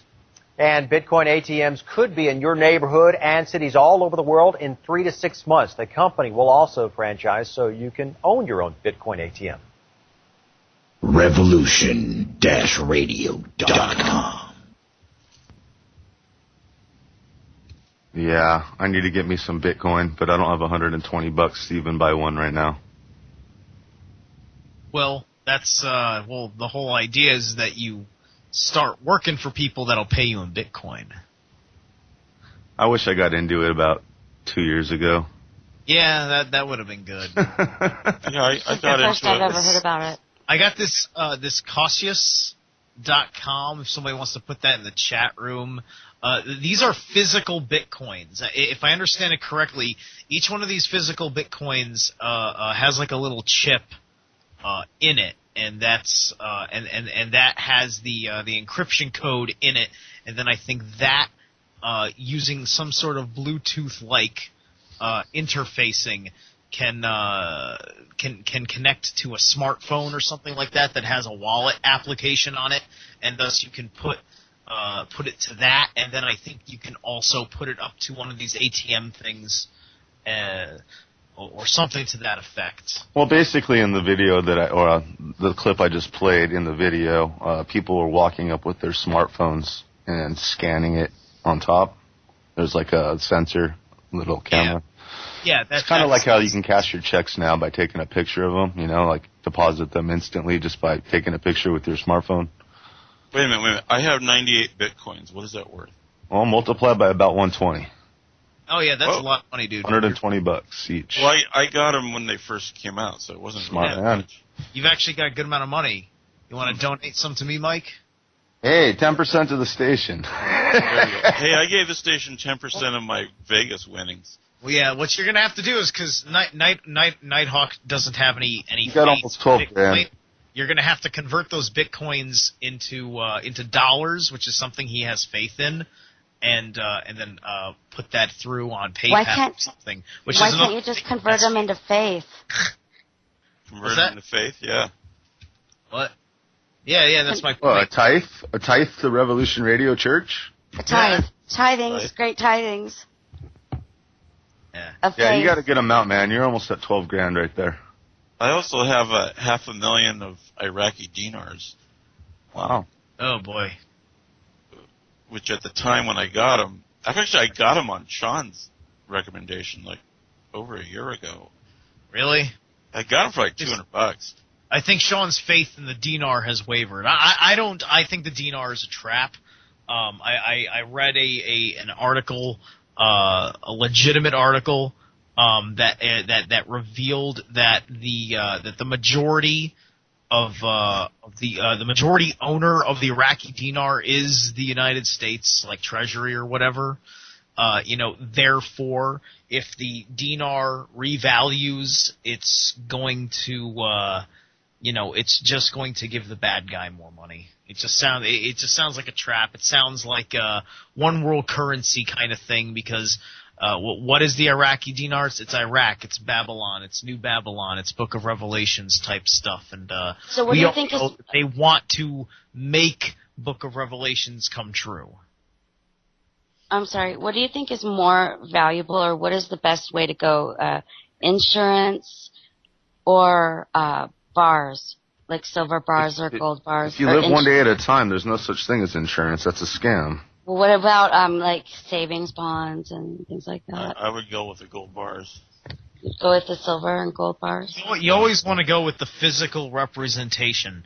One way or the other. I mean, like anything you want can be something, or can be something of value. In the video game Fallout 3, which is a post-apocalyptic alternate, like 2030 or something like that, where life kind of stopped in like 1950, yet it's the future.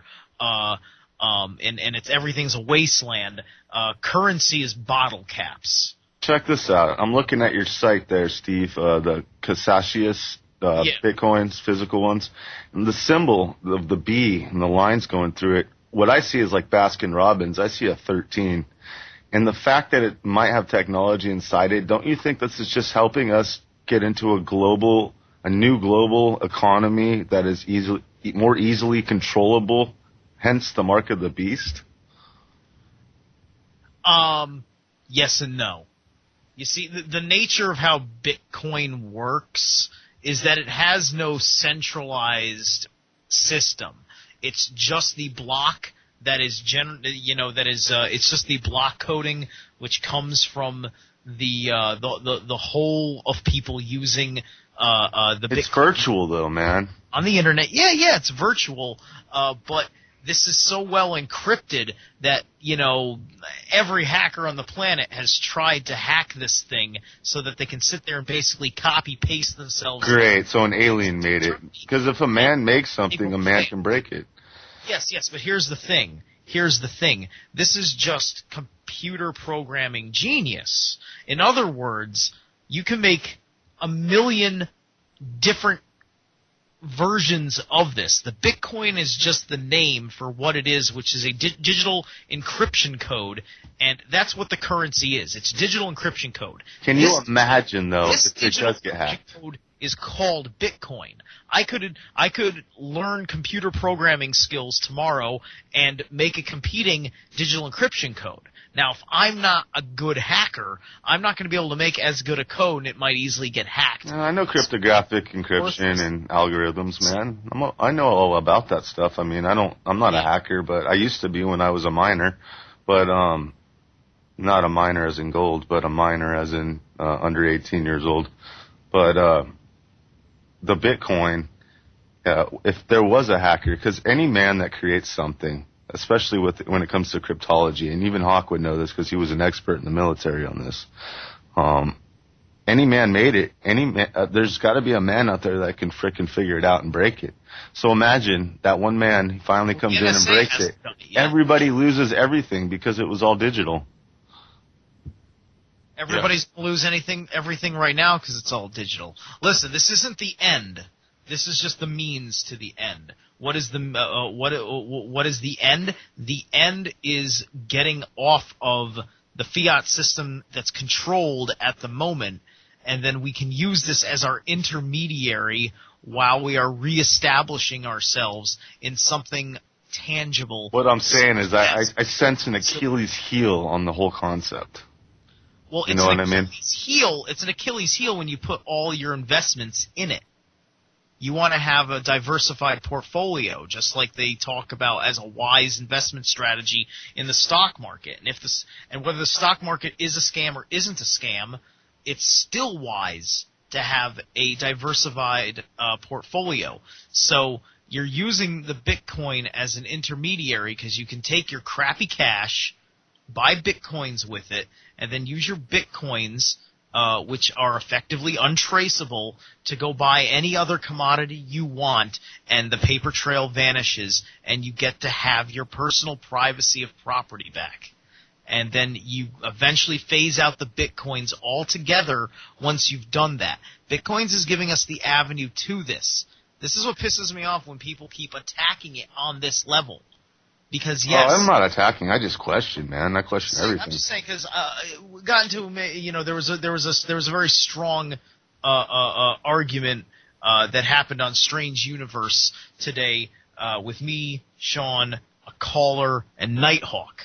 Because Nighthawk is the biggest critic of Bitcoin out there, rightly so. And I made him a little mad because Nighthawk likes to jump back into his Prepper Solutions mode. And, he's talking about, doing trade and whatever, and talking about stop feeding the beast and start feeding yourself effectively and things like that. And then he's talking about, if you got sneakers and I got tomatoes, I grow the tomatoes and then I give you tomatoes and then you give me sneakers. And, and then I made it, yes, it was a joke, but it was just for one thing, I thought we were having a fun conversation, but Nighthawk got a little upset about it. I said, how many tomatoes does it cost to buy Air Jordans? And the point I was making is that, I don't want to be a survivor. I want to be a thriver. Our society is not great because we're struggling and working and working so freaking hard that we're not able to stop and smell the roses that we're growing. You know what I say is that calluses on your feet show a little bit of character. No, they absolutely do. I'm not saying do not be, the hard worker that earns from the sweat of your brow. Earn it. By God, absolutely earn it. I believe in Ayn Rand style philosophies of working hard and true free market capitalism. And I think Ayn Rand had a lot of things right when it comes to the material world. Yeah, and you know how hard it is to carry a boat over the river rocks with shoes on? My point is that Nighthawk has a philosophy that everybody needs to be a farmer. Everybody amongst everybody. That's the way, at least, that it really strongly comes across with him because it's always the way he frames his. It's therapeutic too. Even if you just start with a few, containers, drill some holes in the bottom, some plastic containers, some buckets. Not in life to be a farmer. People want to diversify their talents in other ways. I know, you can always.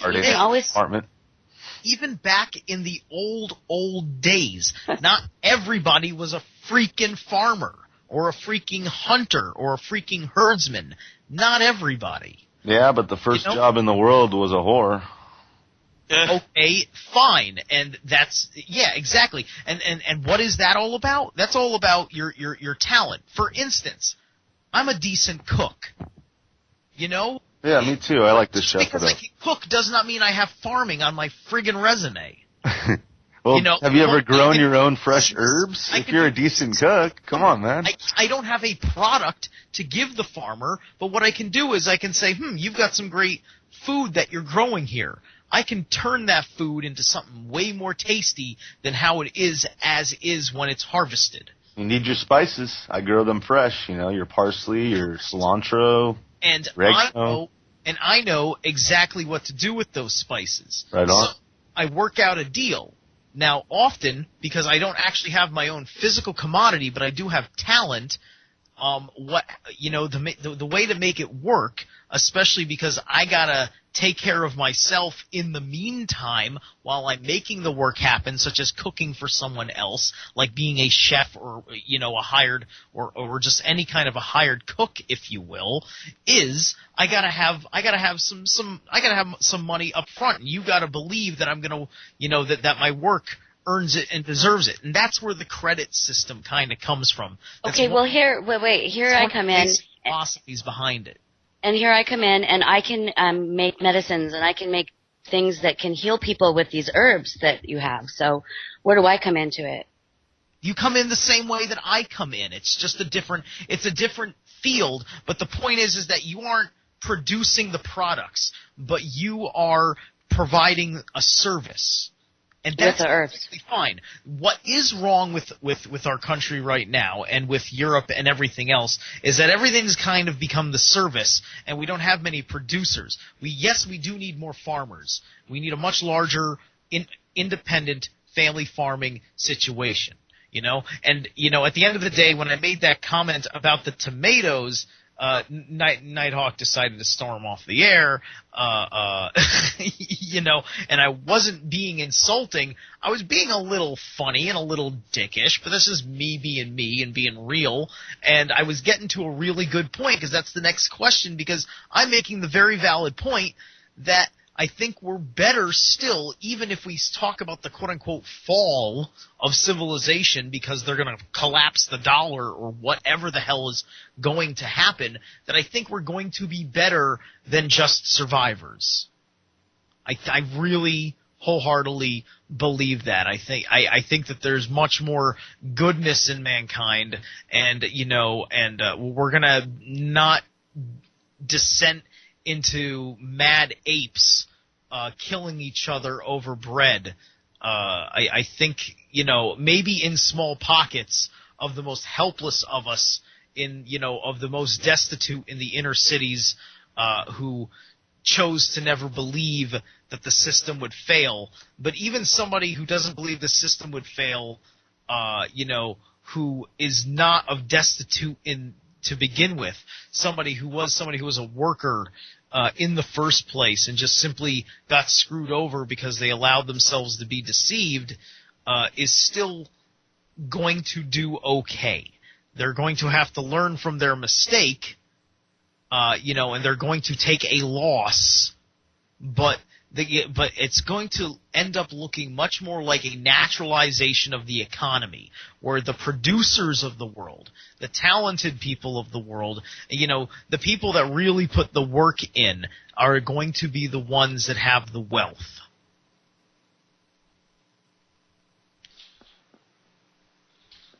Wealth is how you live your day, one day at a time. So wealth can be derived from the energy you put in to that day, as if it was going to be your last day. That's how I see it nowadays. I mean, I used to cruise around with a lot of cash in my wallet. For almost 2 years, or over 2 years now, man, time flies, I've been scraping, you know. My girl works, she's taking care of me. We used to party all the time, go to Laughlin, Vegas, whatever, travel. None of that anymore, you know. We've all had to cut down. It's just because we're being brought to our knees, which I first seen a long time ago, and I screamed from the mountaintops about it, and people thought I was nuts. And what's next, in my opinion, which I've screamed from the mountaintops years ago, is going to be the opposite of your show, Project Red Beam. Project Red Beam. It's going to be Project Blue Beam. It's going to be the false flag alien invasion, where everybody's going to think, not that they're going to come blow us all up. Hold on, let me finish. They're not going to come blow us all up like all the movies tell you in Hollywood. They're going to come and play like they're your gods, and they come to comfort and save you. Okay? It's going to be called the Grand Deception. It's written. There you go, guys. Time and date stamp that. And it's really not gonna happen, even if they try. You know, we are far too aware of these concepts. You know, I mean, for a lot of people, you know, just the validation of the existence of extraterrestrials also becomes the validation of the government cover-up of the existence of extraterrestrials, and therefore the dissent, the distrust.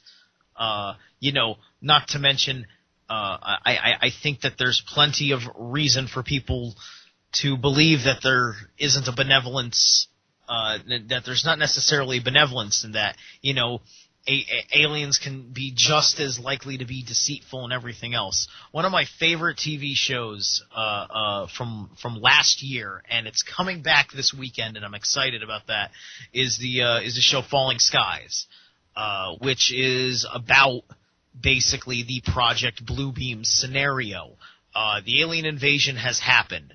The governments have fallen, and this takes place in America on the East Coast, and it revolves around a Massachusetts militia, And unlike like The Walking Dead, it's kind of that social story, except it's not post-apocalyptic. It's the ongoing war. And in the process of that, by season 2, you start to realize that not all aliens are bad guys, because they introduce the concept of a dissenting faction of the grunts, which is which they call skitters, which are these like 8-legged alien types, and they're fighting amongst other skitters that are still loyal to their slave owners, because all the skitters are slaves themselves that are forced to fight for the overlords, as I think is what they call their guys. And then there's another race like them, and then at the end of season 2, which season 3 will be kicking off on Sunday, another race shows up out of nowhere, and it seems like these guys are going to be direct allies with humanity. And so you've got a whole thing going on back and forth, and it's the idea that they have politics as well. They've got issues. They've got fighting going on. Because there's plenty of people. I mean, look at how America acts. America acts like the gods of everybody else. They try to convince everybody else that every little skirmish that America decides to get involved with is completely for some benevolent purpose. And that benevolent purpose is always under the auspice of democracy. And that democracy can never be wrong, because democracy is you. Aren't the overlords they got like fish heads, right? Yeah, they look kind of fish heady. Fish heads. Yeah, yeah. Hey, we've had no phones the whole time. I just tried them. Busy. Busy signal. Isn't that awesome? Round table, no phones? That's fun. Yeah, sucks. Heather? Damn, how do you feel about that? Heather, Earth the Heather. Okay. We got about... Oh, I'm sorry. I'm sorry. Yeah, we've had no phones the whole time. That's why it's been quiet. I mean, not quiet. We've had a great show. Thank you, Michael Hemmingson and Steve Travesty, which both have the show here. You guys go ahead and throw out your time, date, and the name of your show for sure. But we've had no phones. What's really fun is that me and Michael are in friendly competition, because I'm Studio A and he's Studio B, and our shows are on at the exact same time. Yeah, right. At least you're gentlemen. Come on. Yeah, no, absolutely. All's fair in love and war. Right. Oh, I love you, Travesty. 8 to 10, Wednesday. It's Project Red Beam with me, Steve Travesty, and Michael Hemmingson is The Art of Dreaming. Yeah, but Steve, you forget that avenues like TalkStream Live only go to Studio A. Not true, because last week I was on there, and the week before when I had Alfred Weber on, I was like 7 on TalkStream Live, and that was. They changed it. Okay. Yeah. So I think I don't think that matters so much now. And tomorrow is my show, and I got Courtney Brown on, who was on a Mad Painter show last week, which is how I met him, and we're going to discuss the crucifixion ruse. Wait a minute. What about... I think that through remote viewing, Courtney Brown has discovered conclusively that Yeshua ben Joseph faked his own death. But are you going to ask him why his prediction failed from Sunday? His Sunday... Which one was his Sunday prediction again? Well, that the world was going to end. That there was going to be a big asteroid. Doom porn. Yeah. Why? Because one of the things that I remember hearing from Courtney is from a Mad Painter show, because I also called in and decided to hang out. Mad Painter always, likes it when I do that, because sometimes he likes the questions I bring to the table, because sometimes he locks up and whatnot.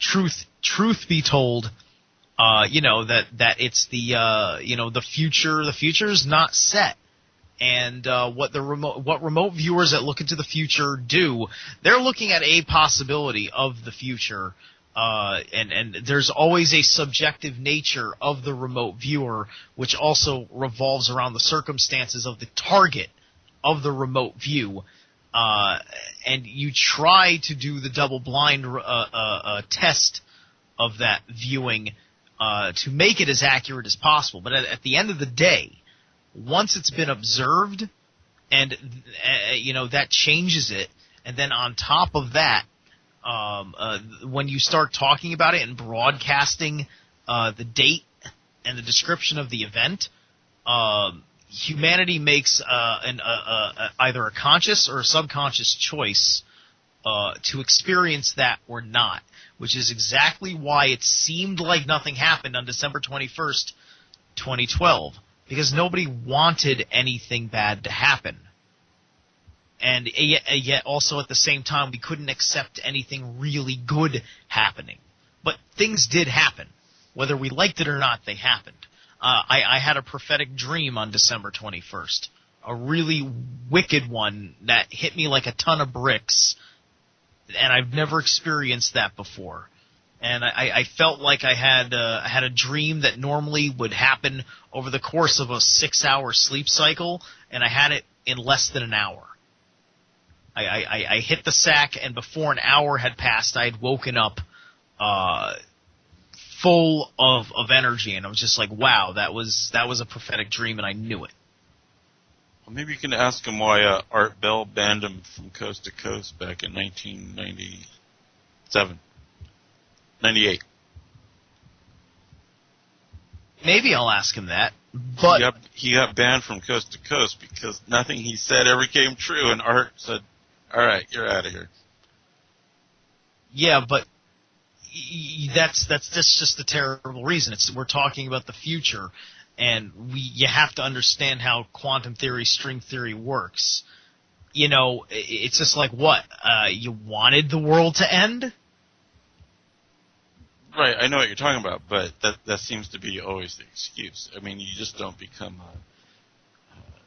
maybe if he couched it in, well, this might happen if so-and-so, if it goes down this road, but nothing Courtney Brown, I don't think any of his predictions have ever come to pass. Well, at any rate, we're going to be talking about the crucifixion ruse. I'm not going to, shock him with that. I'm going to do my own research before I start asking wild questions. Right.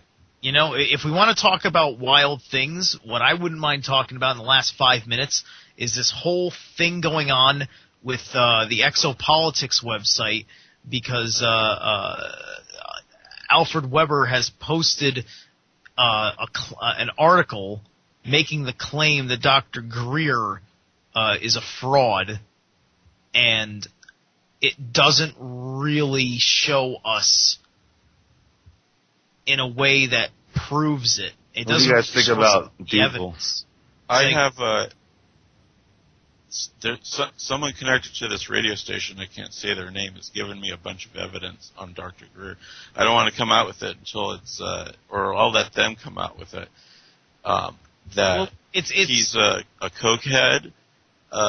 He's posted his photos on a lot of gay encounter sites. Really? He's completely drugged out. Now have you personally actually seen? Yes, I have. I have seen the photos he's posted. Okay, that's very interesting. And I have the photos. Now that's very interesting. Now, how has he lived this lifestyle and yet has also gotten away with doing things like the citizens' hearing on disclosure and made the associations that he's made to do things like the Sirius project and all the other things that he's done, and also lived this double life like that? How is all of that coming together? Well, it's coming together. The person who sent me this stuff, I mean, Greer, if you saw the interview with Carrie where he goes off on her, he apparently, every time he gets pissed off at someone, he threatens their lives. He's on a short fuse because he's always coked out. That's at least what people are saying. And that I don't care if he does coke. I smoke pot. Hi. Right. But what about him threatening people's lives? We only got about 3 minutes left, Michael. You got to plug your show still, bro. Oh, Art of Dreaming tomorrow, 8 to 10 Eastern. No guest. Have no idea what I'll talk about. Maybe I'll talk about I don't know what I'll talk about. I'll talk about something. He's gonna freestyle. He does Listen, good at I that. want to see. I just want to see the. I just want to see the proof. Okay, he's threatened people's lives before. That's what I'm told. That's what you're told. Yet the documented evidence is not there. No, there's documented evidence. I'll be there, Steve. It's gonna be a good one, man. Yeah. Do your thing. Let's hear it. Yep. Thank you, everybody. This has been the Hump Day Roundtable. Everybody have a great Hump Day Wednesday. Peace. Rectify out.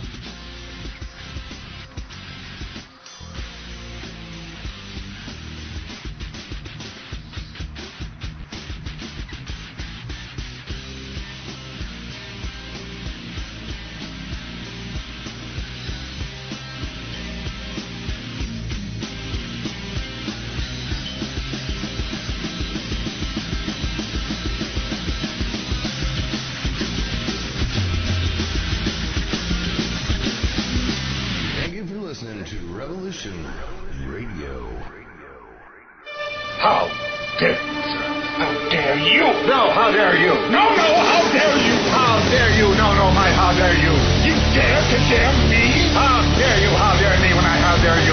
You big baby head. Hello all, thanks for tuning in to Revolution Radio. We are the #1 public access commercial-free internet talk radio station on the web, with between 12 and 16 hours of live programming per day, bringing you news, politics,